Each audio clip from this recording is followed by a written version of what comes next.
Tales of the Omninium, Father, I, Daughter. Chapter 3, Into the Black. July 8th, Hertzville Metro Penal Colony, 9:57 p.m. Jonas stashed his old Mountie behind some bushes and a billboard, making sure to use the bushes to conceal the car from every viewing angle. No sooner than Jonas had stepped out of the darkness of the bushes, a pair of headlights could be seen coming up the road, and Jonas's cell phone received a text.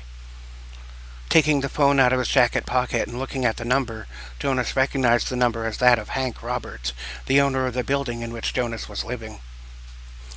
The text read, "Stay where you are. I've been asked to bring you something." The lights in the distance flashed in Morse code, H-A-N-K. Matic file. Henry Hank Boland Roberts. Status active, free agent. Recruitment date 1/1/1975. Chronological age 65. Physical age 65. MOS. Requisitions equipment handler. Other specialties: car racing, boxing, heavy vehicle operations, accounting, small business management, contracting. Notable mentions: after being arrested for a DUI while street racing, served a 10-year sentence in prison. In prison, he was beaten into a coma for defending a targeted inmate. He relearned walking, talking, and everything else, and learned how to box. Once released from prison, he turned professional boxer and was a 3-time world heavyweight champion. Also became the world's oldest heavyweight champion at the age of 55. Jonas picked up his pace into a jog and ran toward the lights in the distance. His dark glasses allowed him to approach without squinting and allowed him to make out the outline of an old pickup truck with a trailer attached. He recognized it as Hank's old bright blue 1962 F-Type 300 series truck. Jonas slowed to a walk as he came up beside the truck, which was slowing down to a stop. The driver rolled down their window, revealing the bearded tank top wearing assemblage of calcium deposits and scar tissue that was Hank Roberts. Hank had been a 3-time world heavyweight boxing champion when not working as a science researcher. He now filled his time as a landlord and contracting for the Matic organization. "Hey, Jonas," Hank said as he rolled down the hand-crank-style window. "What have you got for me, Hankster?" Jonas inquired. Hank looked behind into both sides at first to be sure that no one else was watching, then spoke in his low, semi-raspy tone. "The organization didn't have time to source a vehicle, so this comes directly from my own collection.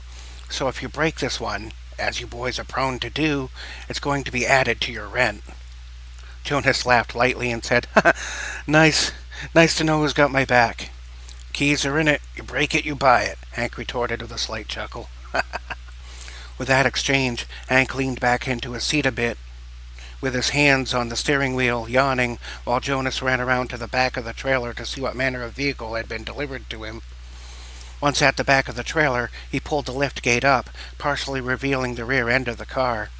He then knelt down, pulled out a retractable ramp, stood and walked backward to fully extend it. With the ramps fully extended, Jonas was able to get into the trailer and shimmy his way up to the driver's door. The window was already down since there was not enough room to open the door. Being small and athletic as he was, Jonas hopped in through the window, good old boy style, and plopped down into the driver's seat. With the single turn of a key, an old V12 engine roared to life. A small red 2-door sports car from the early 60s emerged from the back of the trailer. It was a rare sport coupe made by Prancing Horse, and in an open market might be worth more than $20 million in modern currency. Only 200 of this type of car had ever been made, and they were highly desirable to many collectors. Jonas accidentally scraped the front bumper while backing out. Hank winced and took a deep breath. One might have been able to watch his blood pressure rise. Jonas put the manual 4-speed into first gear and drove the front-engine rear-drive sports coupe over the dirt to the tarmac road. Asserting some pressure on the gas once he reached the tar, he put all 276 horses to work and laid a pair of black streaks under the tar as the skinny old-style white-wall tires squealed. Jonas revved the car through its gears, gaining speed and making his way toward the border checkpoint for the White District. A few minutes A few minutes and a few miles later, Jonas would have to slow down and then queue up at the border crossing. This meant that before a vehicle could enter the district, all identities must be confirmed by district security police. One would also need to produce 1,000 units of currency at the gate in order to gain entry.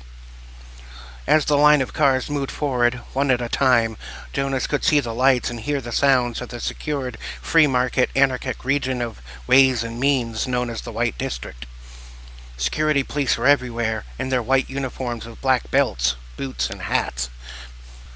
Here in the White District, one could theoretically buy or win anything if one had the money or competitive capability to do so. The White District was also home to state-sanctioned competition for resources, to be won by representatives which have been chosen by various districts, as well as interpersonal competitions. All such events are heavily wagered upon by the poor and rich alike. What happens in the White District is broadcast on international television, and all viewers may cast bets as to the outcomes. Chosen competitors earn up to 1% of winning wagers and may earn up to a cap of 1 million units of currency per night, which is then taxed at a rate of 90%, allowing one to walk away with as much as 100,000 units of currency. In competition, depending upon the event, one may risk injury to body or reputation, or even death. The wager is yours to make. In the distance, a marquee sign and lights read, "Tonight's gritty racing competition prize is clean drinking water for the Orange District for 1 week. Sponsored by Megacorp. Megacorp. Shop with us. We have eliminated all the competition, so you have no choice." As Jonas approached the security booth, district security police walked around either side of the car, looking through the windows. Jonas popped the trunk open so that the agents could complete their search. Trying to smuggle people in was a serious offense that could result in expensive fines, or even being permanently banned from the district. Jonas held up his identification card, and one of the guards gave it a quick scan. The identity was confirmed with a low beep from the scanning device. Once cleared in the security area, Jonas drove ahead to the payment booth. Reaching into the bag, he counted out 1,000 units of currency. Jonas presented to the booth attendant 1,000 units of mega notes, the only currency traded the world over, established by Megacorp. This was considered a universal currency in most countries around the globe. Even individually owned businesses, of which very few were left, would pay operational fees to Megacorp for having taken business away from Megacorp. No matter what the business, Megacorp got a slice, so most people who operate a business do so as a part of the Megacorp franchise. Unless very profitable, the corporate fees were too much for most small businesses, which would not be able to make a profit unless becoming part of Megacorp franchise of businesses. The only way for most businesses to make a profit was to do business the Megacorp way, and the margins were always thin. Those that refused to pay their fees would end up the subject of a scandalous news story, and would most likely lose all their customer base. Megacorp also owned the news companies, so most who crossed Megacorp would suffer reputation destruction, and then the very consequential result of losing all their business, as the news companies, all of which operate under the Megacorp umbrella, would also slander the customers of defiant businesses. Once cleared, Jonas drove through the final gate and into the White District. A series of roundabouts, highways, tunnels, and bridges led to various zones within the district. One could choose options such as dining, sports, racing, gambling, blood sport, and pleasure by choosing the corresponding road. Once on the central highway, Jonas waited for his chance to merge into the lane designated for racing. He drove swiftly, as his mission was urgent, but also with great care, because this was his landlord's 20 million meganote car. After merging onto the racing road TM Megacorp, Jonas found himself on a 4-lane highway with 4 speed categories: 50 to 75, 76 to 100, 101 to 150, and 151 plus. He kept up a steady 90-plus mile-per-hour pace in the 76 to 100 lane. There were all sorts of racetracks and various racing billboards on either side of the highway, all owned by Megacorp. There was a rally course, oval circuit, grand touring track, stunt races, demolition derbies, monster trucks, drag racing, and more. Tonight's major event was being held at the Gritty Racing Road Challenge. This would be sanctioned road racing, which for this event would allow rubbing and ramming, but not weapons. Some categories did allow for vehicle-mounted weaponry. The agent that Jonas was assigned to locate was taking part in the sanctioned road race. A week of clean drinking water for the Orange District was at stake that night, but only for the Orange District. All of the other divisions were offering regional prizes as well. 4 representatives would race for each district for a different set of resources, and the team that won would win the resources offered them. The drivers were chosen by the districts, but the resources to be won were chosen were chosen at random by heads of Megacorp, who could choose the resources based on what would make for the best viewership ratings. Driving down the road and glancing upward, one could not see the polluted sky nor any stars. Above the whole metropolis, resting upon 8 pillars with a gigantic central spire, was an enormous ring that supported the framework to a massive city on an elevated plate. Gigantic monitors affixed to the bottom of the plate simulated night and day and sky conditions, but a ring of pure gold was always visible, reminding the people in each district just who exactly lived literally above them. Only the greatest of the financial elite lived above the 8 districts, in a city with buildings plated in gold. The result of occasional plumbing malfunctions are known to land on persons and properties of the lower districts.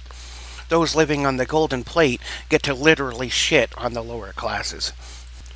Jonas merged right onto the exit for the gritty racing motor park, auto market, and observation areas. All around the massive racetrack, fields of market tents and spectator arenas were lines of neon billboards and giant TV monitors which broadcast the event from every possible angle. The race had started at 10 p.m. and had several more laps to go until completion. Jonas would have time to locate his target, but would have to wait until after the event had completed to make contact and move forward.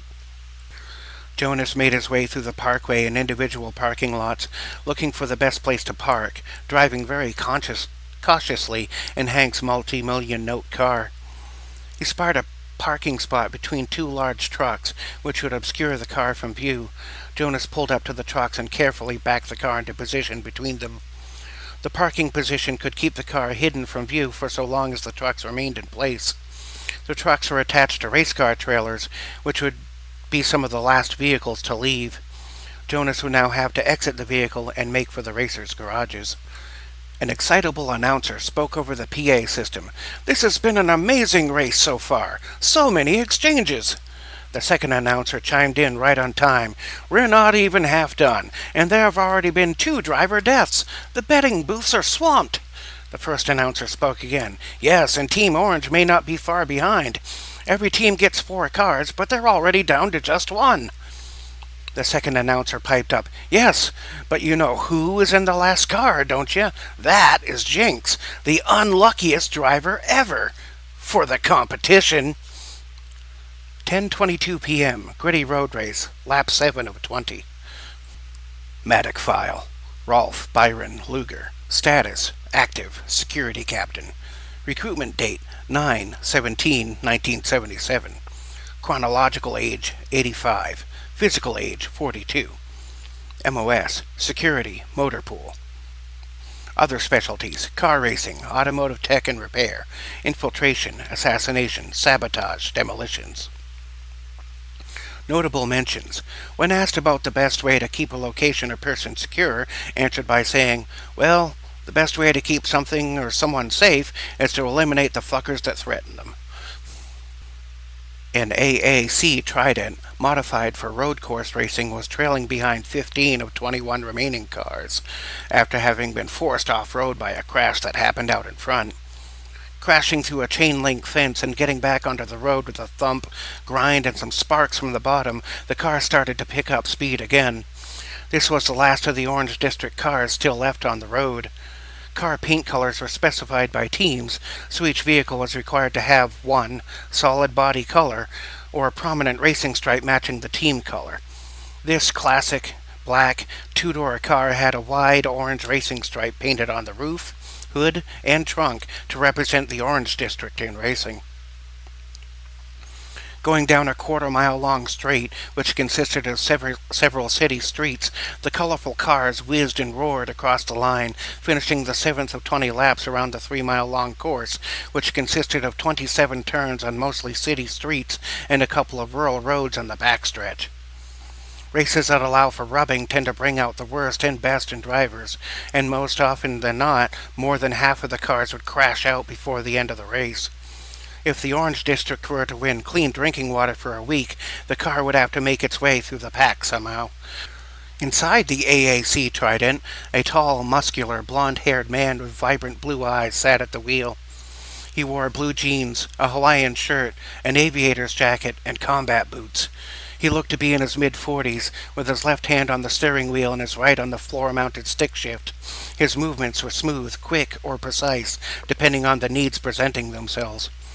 His steering and throttle inputs were very smooth, his shifting was fast, and his steering was quite precise. With every application of braking, steering, apexing, and acceleration, he would regain a bit more ground. As he approached cars from behind, they would try to block or would swerve randomly. By working throttle and steering, he could avoid collisions. He kept his distance, waiting for a moment. As soon as that moment presented itself, he would slip in under the line or create his own line. He would then outbrake his opponent on the way into a turn, get in the inside lane, then exit ahead when accelerating out of the turn. He passed one car on the next lap after the long straight. 2 turns later, he slipped past another car, moving his way up to 13th place. He passed another a lap later, just using the slipstream on the back straightaway down rural roads at a little over 160 miles per hour. To the other racers, the gamblers, and the viewers, he was known as Jinx. His name was Rolf Luger, a member of Matic, specializing in the arts of performance driving and in long-distance marksmanship. His concentration was solid as stone and his facial expression stoic, if not a bit tense. It would take him 2 more laps to catch up with the rest of the chaotic cluster of cars. Gaining some ground on a group of 3 cars up ahead on the 9th lap, he found himself heading into a long, sweeping turn on which one might maintain about 80 miles per hour. The street sport tires sung the whole way through the turn as Rolf kept his old but highly modified front-engine rear-drive car at the very limits of its performance potential.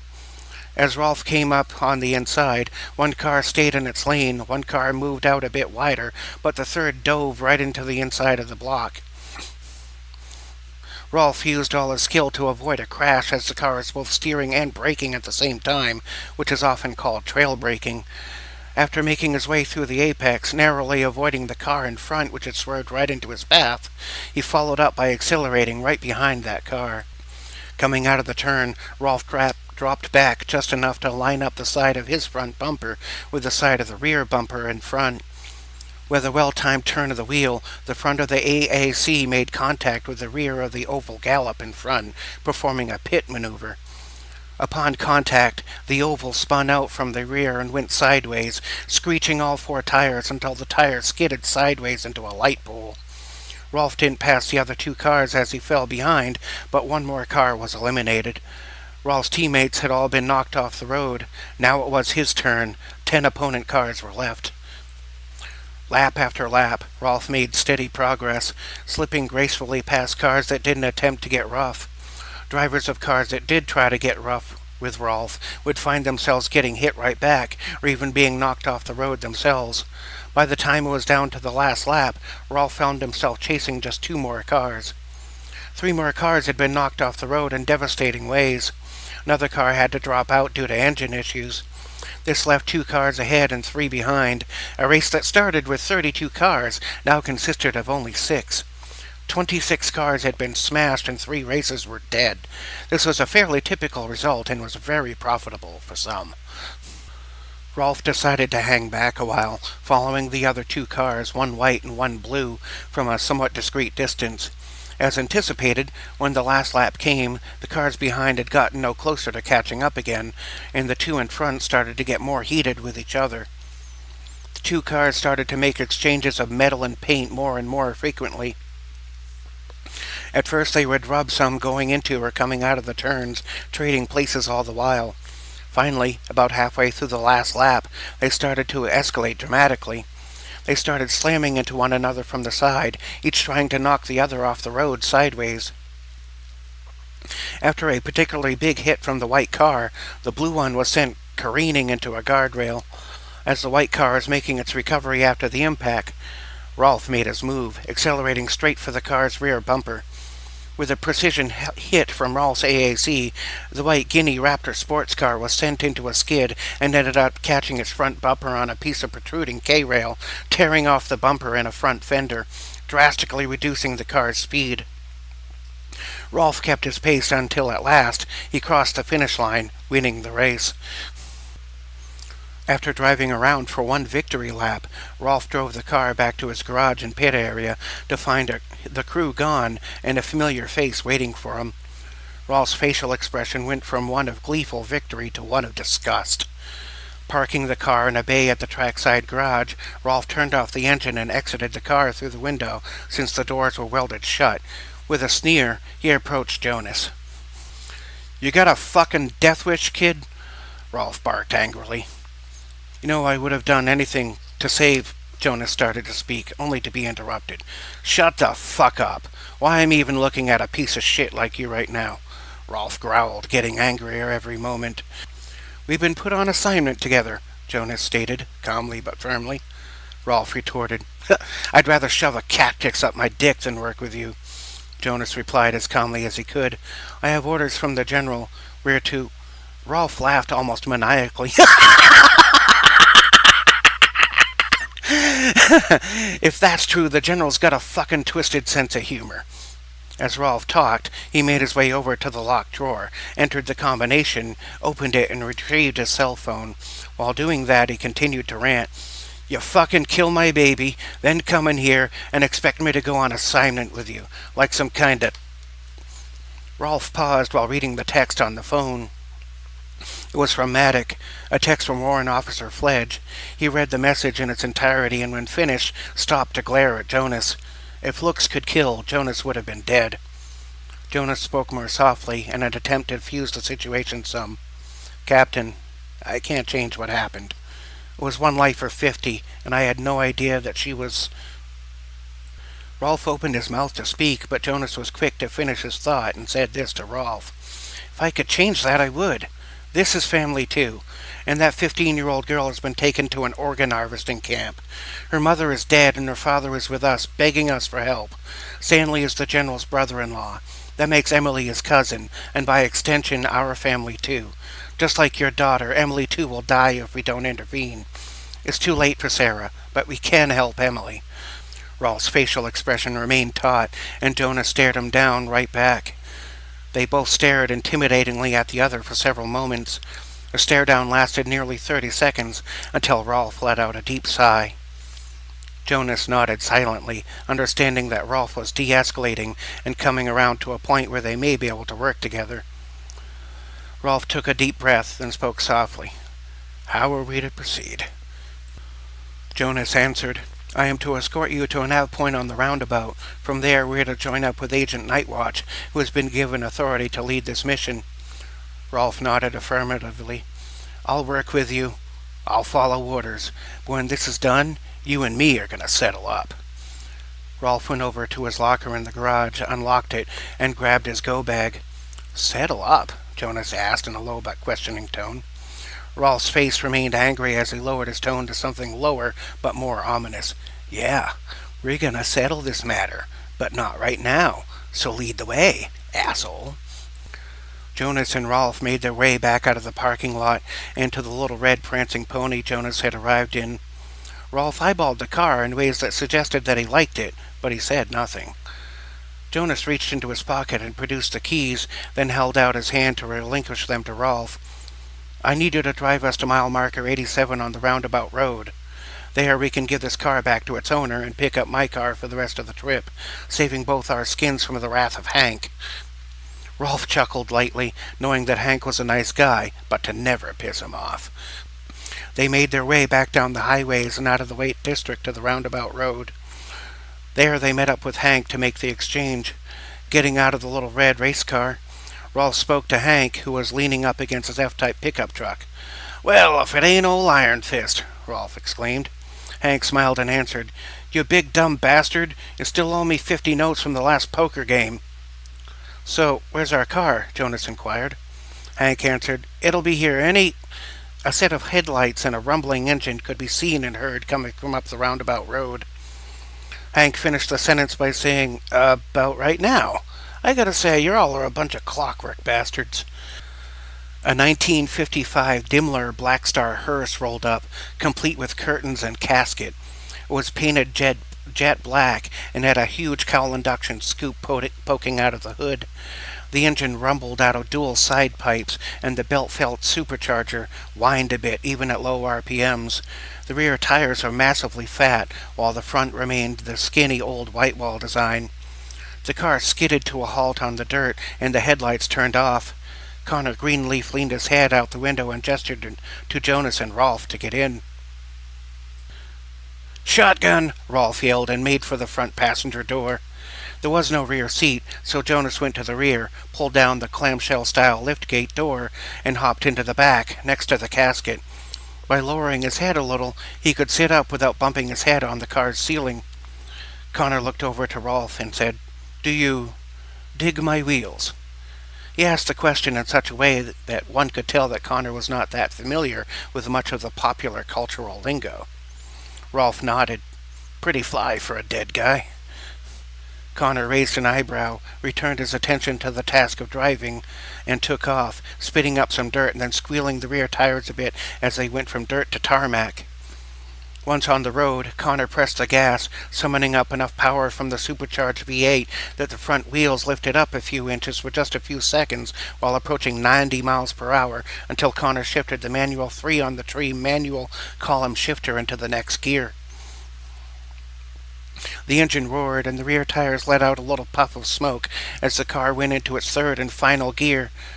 The black hearse roared down the roundabout road at a little over 140 miles per hour, with the tachometer sitting comfortably at 5,000 out of 8,000 RPMs, marked as being safe to rev on the 10,000 RPM tachometer. Connor spoke in a calm and even tone. "I am to take us to a specified location in the Black District. With fortune, you will not need the other kind of help I can offer." "Ha! When have we ever been fortunate?" Rolf said after a bit of laughing cough. Jonas kept watch out the rear window as Connor reached down to the old AM radio, tuning it in to a station that played classical compositions. They were heading to the Black District, a lawless place of underground markets, rumored to be run by the sort of things that go bump in the night. No sane person would go into the Black District at night, but it was the only way to get where they were needing to go. So, into the black they went.